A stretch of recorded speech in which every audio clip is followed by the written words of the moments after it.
Hey, how's everyone doing? This is Dorian Lane. This is my week 3 project review video.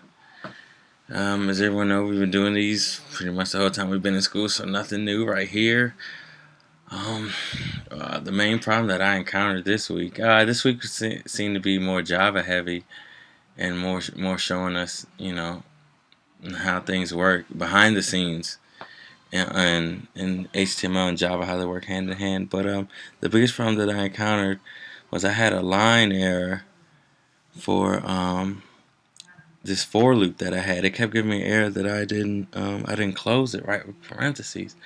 I was trying to figure out. I was like, what do you mean? Like I'm sitting there. I'm looking at the statements. It's enclosed in parentheses. Everything is spaced right. It has correct punctuation. Syntax is perfect. And then, like they've been telling us all along, what it turned out to be was a problem. I want to say it was 2 or 3 lines above it.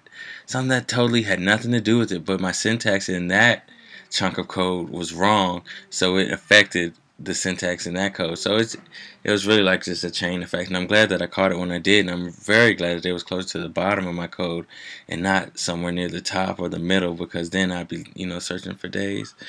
Things that I discovered and that I was easier to do was passing parameters, and when we were passing this key around, this dot key, and we were passing key around, I kind of knew that that's how it worked. I kind of could put my finger on it, but I didn't really know, and so seeing it confirmed it, so that you can declare a parameter in a function, you can return that function, and then use that and still carry it over. I can't really explain it because I don't have the jargon that our instructor has, but in my own little way, it makes sense to me.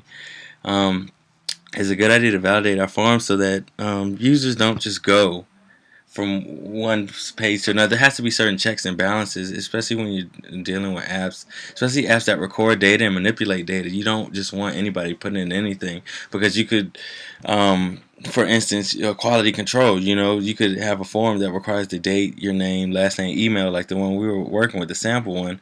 But then if you don't have a validation in your script, then you could just end up with an entry that just has a date and a blank name, blank email, blank, or vice versa. So this is a whole bunch of good. I think it's quality control.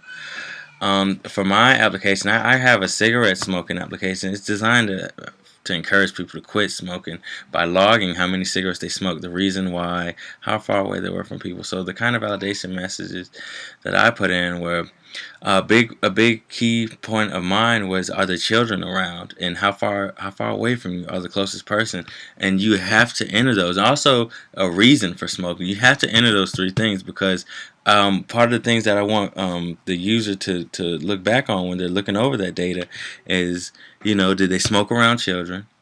How far were they to the closest person?